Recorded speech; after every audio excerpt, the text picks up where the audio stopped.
disesperata, un canto di vecchi, un canto di solitudine, di dolore, un canto di emigrazione.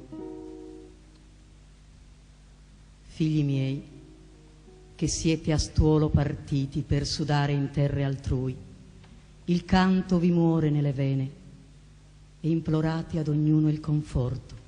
Alzatevi in volo come rondini, ritornate, sono in pena anch'io. Qui il sole è splendido, limpido il cielo, ma ci mancate voi, che siete i veri gioielli. Questo testo è di Don Giovanni Maria de Tori.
Ma se si sboisa si è dai vera, ma se si sboisa